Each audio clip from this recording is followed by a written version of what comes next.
There are moments in your life that cannot be explained, moments when the air is heavy not with sorrow, but with glory, moments when you just know, that what surrounds you is not of this world. There are moments in life when something far beyond our understanding reaches out and touches us, and we are never the same again. Those moments are not planned, not orchestrated, not earned through effort or even years of faithfulness. They arrive like a wind from heaven, soft and sudden, and leave behind a residue of glory that lingers long after the moment has passed.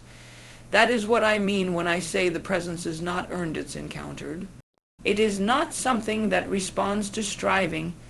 It does not yield itself to formulas or routines. It comes when the heart is quiet, when the soul is humbled, and when everything else has been laid aside.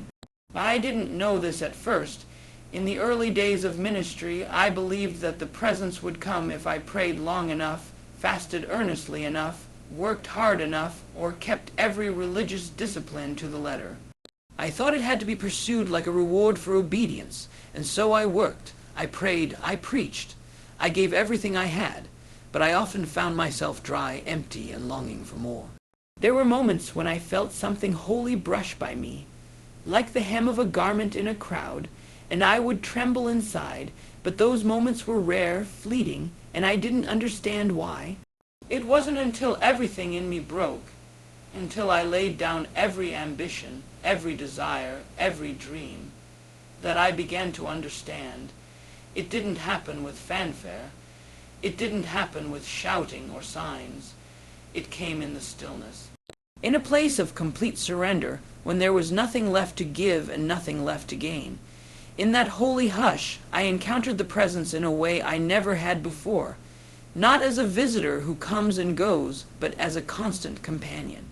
A resting place for glory. You cannot earn this. You cannot bargain for it. It does not respond to the currency of performance. It comes by grace alone. The presence cannot be manipulated. It will not submit to your demands. It will not be summoned like a servant or controlled like a force. The presence is holy. The presence is sovereign, and it comes only to the heart that has been emptied of self. So many people ask me, how can I experience what you've experienced? What is the secret? And I always want to weep when I hear the question, because the secret is so simple, so costly, and so hidden. You must stop seeking for yourself. You must stop asking what you can receive, what you can feel, what you can accomplish. The question is not what you get. The question is what you are willing to lose. Are you willing to lay everything down, even the good things, even the dreams you believe God gave you, even the ministry you built, the platform you cherish, the name you've made? Because until you do, you will never truly know the depth of that holy nearness. I have stood on great stages. I have heard crowds roar and seen miracles that made physicians tremble. But those are not the moments I remember when I lie in bed alone at night.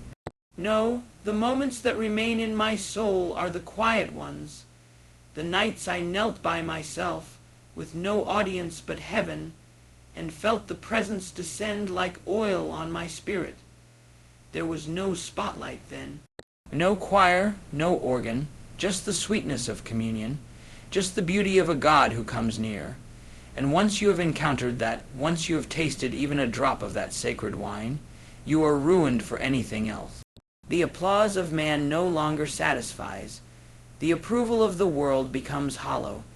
You begin to live not for outward success, but for inward nearness.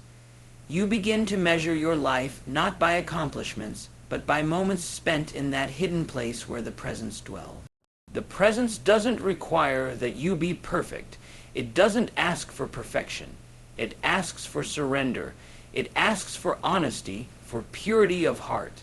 It asks that you come not as a performer or a preacher, but as a child. Just a child who longs to be near the one who loves with such unrelenting tenderness. The presence is drawn to the low places. It hovers over the broken. It visits the ones who no longer want anything but Him.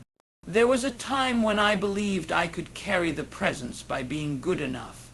But the truth is, the presence began to carry me. It was never about how tightly I could hold on. It was always about how deeply I would let go. And when I finally let go of everything, every ounce of pride, every scrap of self, then the presence came, not just for a moment, but to stay. This is what I want you to understand.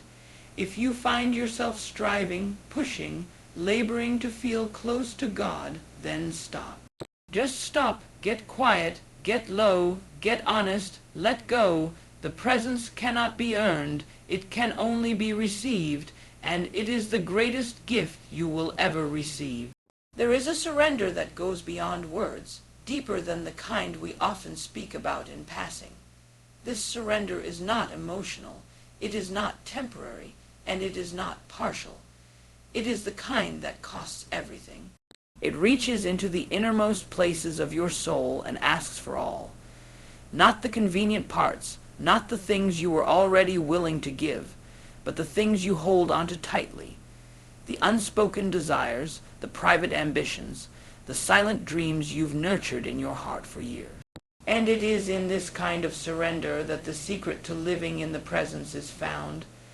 I did not stumble upon this truth overnight. I did not receive it from a book, a sermon, or even a powerful experience. It came slowly, painfully, like a sculptor chiseling away at stone. Piece by piece, the Spirit revealed to me what it means to surrender, not in theory, but in life. I had to come to the end of myself, not once, but again and again, until I finally understood that true surrender is not a one-time event. It is a way of living. I remember when I first said, "I surrender," I believed it with all my heart. I meant it, but over time the Spirit gently exposed that I had only offered what I was comfortable letting go of. There were still secret corners of my heart I kept closed. There were still parts of me that whispered, but not this. And the presence, that beautiful, weighty, glorious presence, would draw close but not remain. I would feel the nearness, but it would lift again, and I could not understand why. Then came the breaking. Quiet and relentless, like waves on the shore, the Spirit began to press into the places I thought were off. Limits, my reputation, my plans, even the ministry I believed I had built for God. One by one, He put His hand on those things and said, "Give them to me." At first, I resisted. I cried, I argued in my heart, "But I'm doing this for you. But this is good. But you gave this to me." And still the gentle, unyielding whisper, "Give it to me." It wasn't punishment. It was love. Fierce, holy love, the kind of love that refuses to leave you half alive, the kind that calls you into fullness, into life abundant, into the place where the presence does not visit but abides. That place is only accessed through surrender, the full, total kind that leaves you empty of self and open to glory. So I did. Bit by bit, I laid it all down, the titles, the image, the expectations, even the call. I told the Lord, "If you never use me again, I'll be content. Just don't take your presence from me." And it was in that moment, when I wanted nothing else, when I had nothing else, that the presence came like never before. I could breathe it, I could feel it around me like a mantle, not because I had done something right, but because I had finally done what was necessary. I had let go. I cannot explain this kind of surrender in practical steps. It is not mechanical, it is deeply personal. It is the work of the Spirit within, gently peeling back every layer of pride, fear, and control. It does not always come with emotion. Sometimes it feels like silence. Sometimes it feels like death, but it always results in life, the truest life, the kind that shines from within, the kind that transforms a room without a word. The kind that causes people to fall on their knees, not because of a sermon, but because they sense something they cannot name, something holy. This surrender is the doorway to abiding presence, not a fleeting touch during a worship song. Not a goosebump on your arm, but that constant awareness of nearness, that gentle weight on your shoulders as you go about your day, that voice that whispers when the world is loud, that peace that floods your heart in the middle of chaos. That stillness that wraps around you in the dark hours of the night. I have seen many people chase the presence for what it gives: healing, power, anointing, miracles, and yes, those things flow from it. But if you chase the gifts, you miss the giver. If you chase the power, you may never know the person. And if you come to the presence with a shopping list instead of an offering, you will leave empty-handed. The presence only rests where it is wanted more than anything else. This is why surrender is the secret, because in surrender your desire is purified. In surrender you no longer want to use the presence. You only want to host it. You no longer come to take. You come to adore.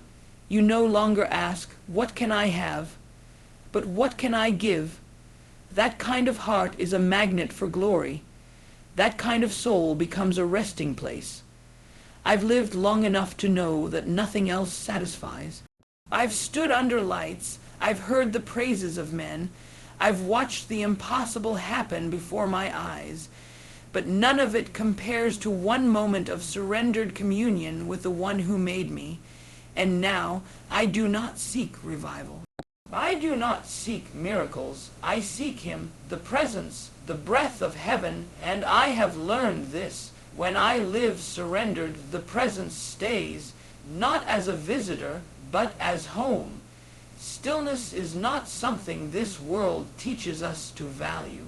We are taught to fill the silence with words, to fill the waiting with action, to fill the emptiness with noise. But I have learned, through trial, through tears, through a long and quiet road, that it is in the stillness where the presence rests. Not in the clamor, not in the performing, not even in the praying that is filled with striving. The presence waits in the still places, and until we learn to be still, truly still, we may never know what it means to live in communion with the divine. I remember seasons where I mistook activity for intimacy. I thought that the more I did, the more spiritual I must be. If I filled my hours with good things, surely the presence would come and bless it. But I was wrong. The presence doesn't chase our busyness. It waits. It waits for us to slow down, to quiet the frantic rhythm of our lives, to turn away from the external and look inward. There is a deep well inside each of us, but you cannot hear the water move when the surface is disturbed. Only in stillness can you sense what is truly there. I used to think that the presence came only in moments of high worship, when the music swelled, when the voices were lifted, when the atmosphere felt electric.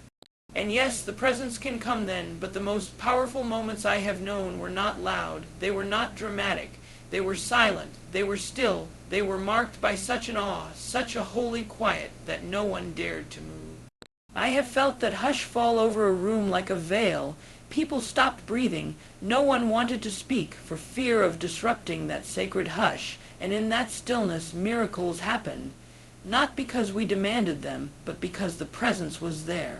Stillness is not inactivity. It is not passivity. It is a posture, a heart posture, a place where striving ceases and surrender begins. It is the decision to stop trying to make something happen and instead to wait with open hands, with open heart.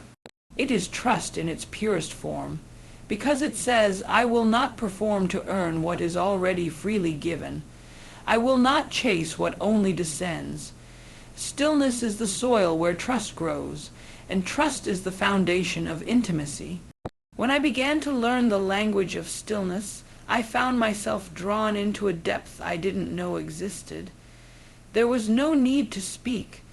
There was no need to cry out.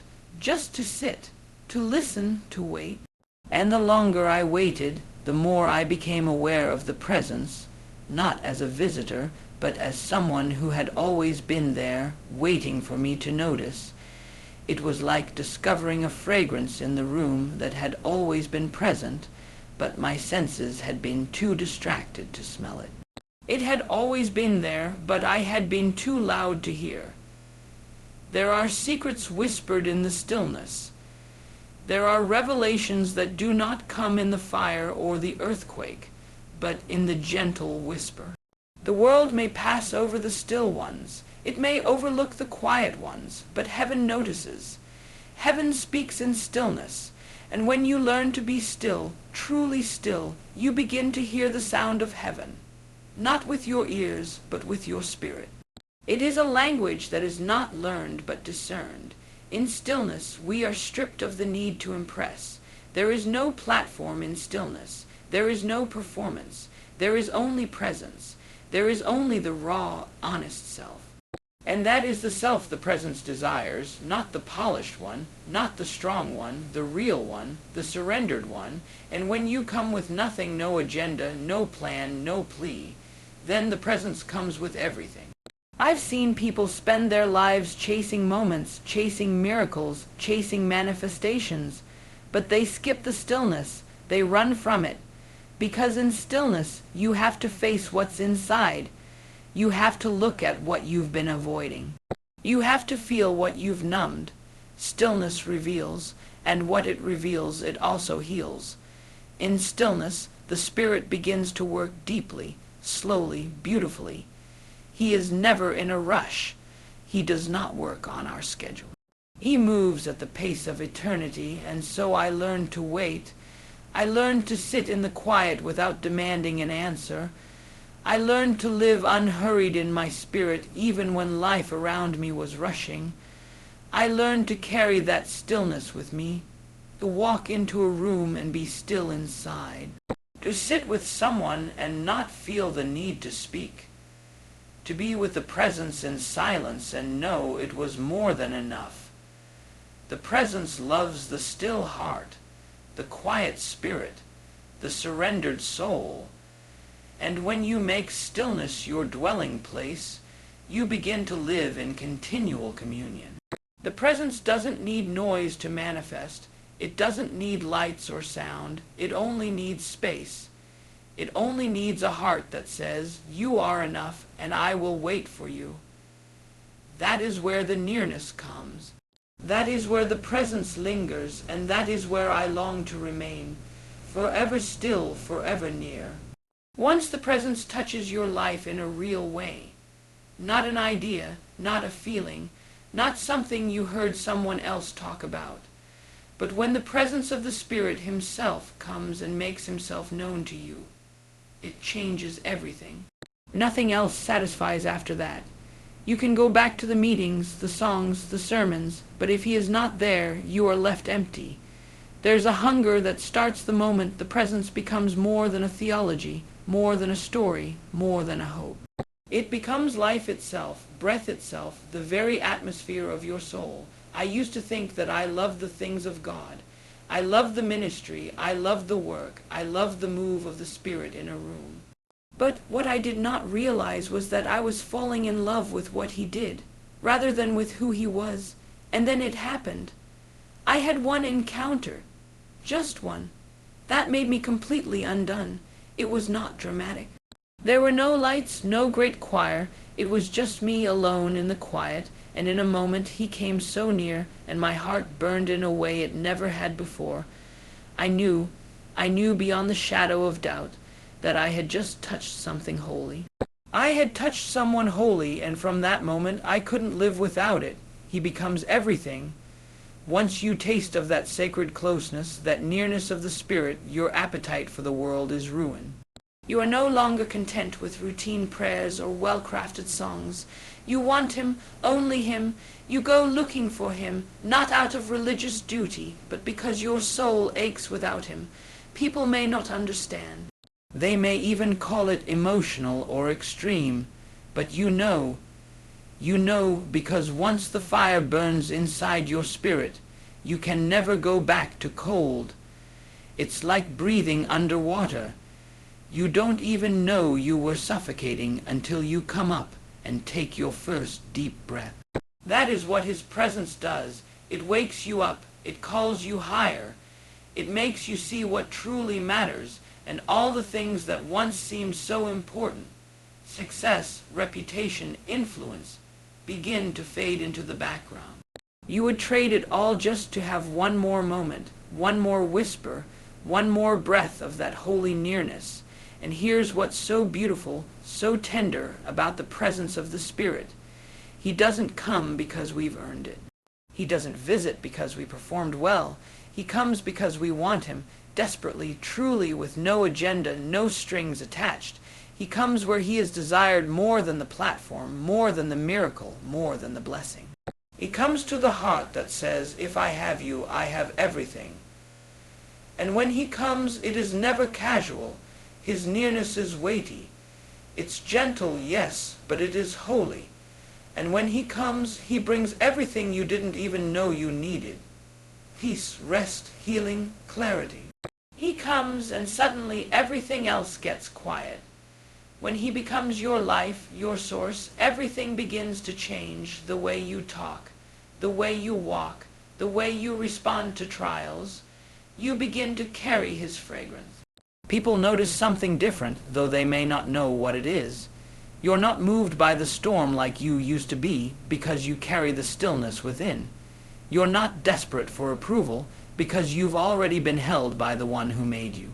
And even in silence, even in obscurity, you know. You are not alone. You see, the presence is not a place you visit. It's a place you live. It's not just for Sundays or for moments of crisis. It's for washing dishes, for driving in traffic, for sitting in a hospital waiting room. He doesn't want to be your refuge only in trouble. He wants to be your constant dwelling place. That is the life he offers, not occasional encounters, but continual communion. The kind of communion where you wake up aware of him and go to sleep whispering his name. People often think this kind of closeness is only for a few. Prophets, preachers, special people, but that's not true. The presence is for the hungry, for the surrendered, for the ones who say, more than anything else, I want you. That is all it takes, a heart that longs, a heart that is willing to be quiet long enough to listen, soft enough to be touched, and open enough to receive. He comes to those hearts. He lives with them, and when he becomes your life, you no longer chase after what used to matter. You don't need to be seen. You don't need to prove yourself. You don't even need to understand everything. Because you have him, and when you have him, there is a rest that fills you, a joy that holds you, a fire that sustains you. Even in the darkest valley, you are not shaken, because the one who is the light is within you. You carry him, and he carries you, so I live for that presence. I breathe for that presence. I would give up the crowd, the lights, the pulpit, everything, just to sit at his feet, because once you know him this way, once he becomes your life, nothing else will ever satisfy again. The voice of the Spirit is not loud. It doesn't compete. It does not force itself into your thoughts or demand your attention with thunder and wind. It is a whisper, soft, gentle, and easily missed. That is why so few hear it. It takes more than ears to recognize it. It takes a quiet heart, a yielded soul. I have learned through years of walking with him that the voice of the Spirit only becomes clear when everything else becomes silent. And silence does not always mean the absence of sound. It means the absence of noise in the soul. So many are waiting for God to shout. So many are expecting the voice to match their chaos, to rise above the turmoil within. But that is not his way. The Spirit speaks in stillness, and he will wait until we are quiet enough to hear. I remember times when I cried out for answers, for guidance, for confirmation. I wanted direction, I wanted clarity, but I was too noisy inside to hear the whisper. I brought my desperation, my anxiety, my striving into the conversation. And he waited, not because he was absent, but because he will not speak above the noise. I used to think I needed to do more to hear him. Pray longer, worship louder, fast harder, and while there is a place for all of those things, I discovered that the key to hearing the Spirit was not intensity. It was surrender. It was in the quiet moments, when I finally stopped trying to make something happen, that I heard him most clearly. Not in my asking, but in my listening. Not in my doing, but in my being. He spoke when I stopped speaking. He moved when I became still. He speaks in a voice that carries peace. It never condemns. It never shames. It never accuses. His voice corrects, but it always comes with love. It always brings light. When he speaks, your spirit recognizes it, even if your mind is unsure. There's a weight to it, a warmth. It settles over you like a blanket and fills you with a knowing that no one can take away. You don't just hear his voice with your ears. You feel it in your spirit, and the more you listen, the clearer it becomes. It's like tuning a radio. At first, there's static. There are other voices, distractions, thoughts. But as you keep turning the dial of your attention toward him, the signal strengthens. The more you obey, the more you hear. The more you honor that whisper, the louder it becomes, not in volume, but in clarity. I have found that every time I respond to his whisper, even in small things, he speaks again. But when I ignore him, when I delay, the voice becomes harder to discern. He teaches us in whispers because he desires intimacy. You don't whisper to strangers. You whisper to the ones who are close, the ones who lean in, the ones who are willing to sit and wait, not for what he can give, but for what he wants to say. That's the beauty of his voice. It's not just direction, it's communion. It's not just instruction, it's fellowship. When he speaks, he's not just guiding your steps. He's revealing his heart. I've been in moments when his whisper changed everything. When I was about to speak, and he said, "Be silent." When I was about to walk away, and he said, "Stay." When I was about to give up, and he whispered, "Trust me." Just a few words, sometimes only one, but it carried life, it carried grace. It gave me strength I didn't know I had. That is the power of his whisper. To live in the Spirit is to live in continual awareness of his voice. It's not just hearing him in the big moments. It's listening for him in the small ones, when you're washing dishes, when you're driving. When you're standing in line, the Spirit is always speaking. The question is, are we listening? Are we making room? Are we turning our attention toward him throughout the day, asking not only for help, but just to hear his heart? So often people want the thunder, they want the dramatic encounter, but the Spirit treasures those who value the whisper, those who don't need to be overwhelmed to believe, those who trust the still, small voice and obey it without fanfare. These are the ones he shares his secrets with. These are the ones who walk in step with him, not because they're perfect, but because they're paying attention. Hearing the Spirit's voice is not about gifting. It's about posture. It's about being quiet enough to recognize when he's speaking and humble enough to respond. And the more you treasure his voice, the more you'll hear it. It's not always what you expect. It won't always align with logic. It won't always please people, but it will always lead to life because the Spirit does not lie, does not confuse, and does not abandon. He's speaking right now. Maybe not with words you can hear, but with impressions, with peace, with gentle nudges. And if you quiet your heart, if you lay aside your striving, if you lean in, not with fear, but with love, you'll hear it. That whisper, that holy, beautiful whisper, and when you do, you'll know he's near. He's guiding. He's loving you with every word. There is something about living in the awareness of his nearness that transforms the very air you breathe. It's not about a feeling that comes and goes. It's about a relationship, a continual walk, an abiding that becomes your very heartbeat. It is the joy that doesn't depend on circumstances, the peace that doesn't rely on understanding, the strength that doesn't fade in the storm. When you begin to live conscious of the Spirit's presence, you realize that He is not a visitor, not a moment, not a high point of a meeting. He is a person, and He desires to make His dwelling with you always. It began for me as moments, beautiful, sacred moments in His presence that left me longing for more. At first, they felt like mountaintop experiences, rare and fleeting.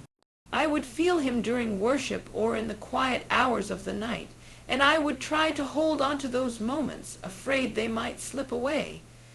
But I began to understand something deeper. The Spirit doesn't come and go. It is our awareness that shifts, not His presence. He remains, He waits, He abides. The question is not, is He here? The question is, am I aware? I remember days when I would wake up and feel nothing. No goosebumps, no sense of glory, just the ordinary morning light. And I would say, Holy Spirit, I know You are here. I choose to believe You are near, even when I don't feel it.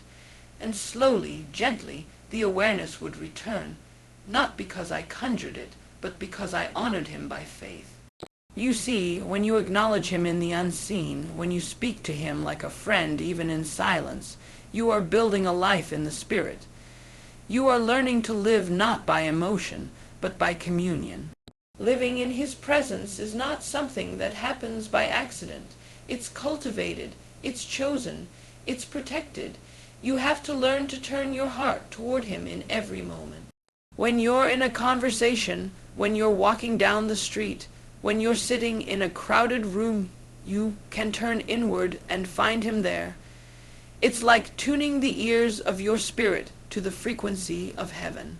The more you practice that awareness, the more natural it becomes, until one day you realize He's been with you all along.